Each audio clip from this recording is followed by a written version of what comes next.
আমার শিক্ষক একবার একটি গল্প বলেছিলেন। এক ব্যক্তি তার ছেলেকে নিয়ে একটা পার্কে হাঁটছিল। তারা একসাথে হাঁটছিল। ছেলেটি গাছের উপর একটা কাক দেখে বলল, বাবা এটা কি, এটা কি? বাচ্চার বয়স ছিল 2 বছর। বাবা বললো, এটা একটা কাক। ছেলে আবার বলল, বাবা এটা কি? বাবা আবার উত্তর দিল, এটা একটা কাক। আচ্ছা ঠিক আছে, বাবা এটা কি? বাবা বললো, এটা একটা কাক। ও কাক, এটা কি? এটা একটা কাক। এভাবে 10 মিনিট ছেলেটি বাবাকে প্রশ্ন করে গেল। বাবা 30 বার উত্তর দিলেন। তিনি একটা ছোট ডায়েরিতে লিখে রাখলেন, আমার ছেলে আজ পার্কে হাঁটার সময় একটি কাককে নিয়ে 30 বার প্রশ্ন করেছে, যেটা ছিল পৃথিবীর সবচেয়ে সুন্দর জিনিস। 30 বছর পর, ছেলের বয়স এখন 2 বছর না, তার বয়স 32 বছর। বাবা ছেলেকে ফোন করলো, আমি কি তোমার কাছে আসতে পারি? ছেলে উত্তর দিল, বাবা এটা ঠিক দেখা করার সময় না। বাবা বললেন, আমাকে কিছুক্ষণ সময় দাও, আমার 10 থেকে 15 মিনিট দরকার, শুধু এইটুকু সময় হলেই চলবে।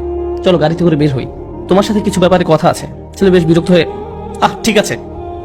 বাবা আসলেন এবং গাড়িতে উঠে ছেলেকে নিয়ে পার্কে গেলেন। ছেলে মহা বিরক্ত হয়ে বলল, এসব কি বাবা, আপনি কি খুব দ্রুত বলতে পারবেন? আমার কাজ আছে। বাবা বললেন, শুধু আমার সাথে হাঁটো। তারা হাঁটছিল এবং গাছের উপর একটি কাক দেখতে পেল। বাবা বললেন, বৎস এটা কি? তুমি কি সত্যিই জানতে চাও এটা কি? এটা একটা কাক। ও বৎস এটা কি? ছেলে এবার প্রচন্ড রেগে গেল, এটা কি একটা খেলা? আমার কাজ আছে, ঠিক আছে? এটা একটা কাক, আপনি কি দেখতে পাচ্ছেন না? আমি গত মাসে আপনাকে নতুন চশমা এনে দিয়েছি, আমার সাথে এমন কেন হচ্ছে? বাবা আপনি কেন এত জটিল? আমি বুঝতে পারছি না সমস্যাটা কোথায়, জাস্ট বলেন কি বলতে চান। আমি ব্যস্ত আছি, ঠিক আছে? বাবা তার ডায়েরির পাতা খুলে বলল, বৎস ঠিক এরকম একটা ঘটনা 30 বছর আগে ঘটেছিল।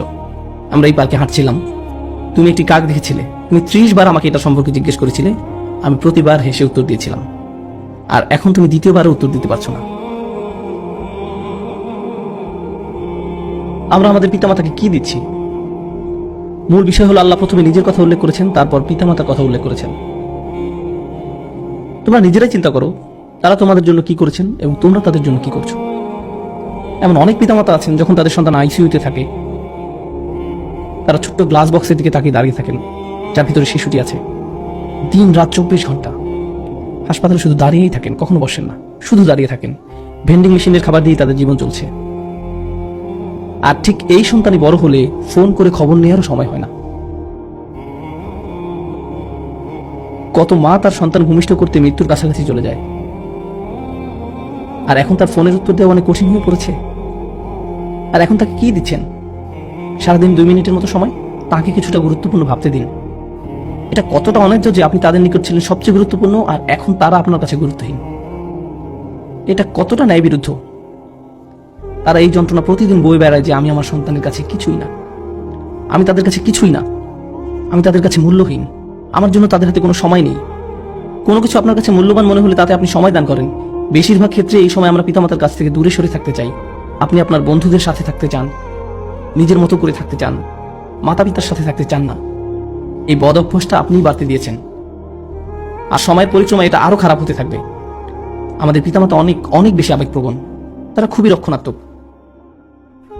এটা বুঝতে পারবেন না যতক্ষণ না আপনি নিজে পিতামাতা হবেন। আপনার বয়স 60 হলেও আপনি তাদের কাছে শিশু।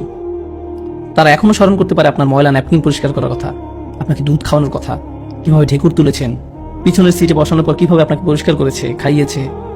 আপনি স্মরণ করতে পারেন না, কিন্তু তারা পারে। আমার সন্তান এটি মনে রাখবে না। গাড়িতে বসা অবস্থায় আব্বু টয়লেটে যাবো, টয়লেটে যাবো, টয়লেটে যাবো, হঠাৎ করে সে চুপ হয়ে যায়। আমি বললাম, জানালাম আমি এদের এখনই সময়।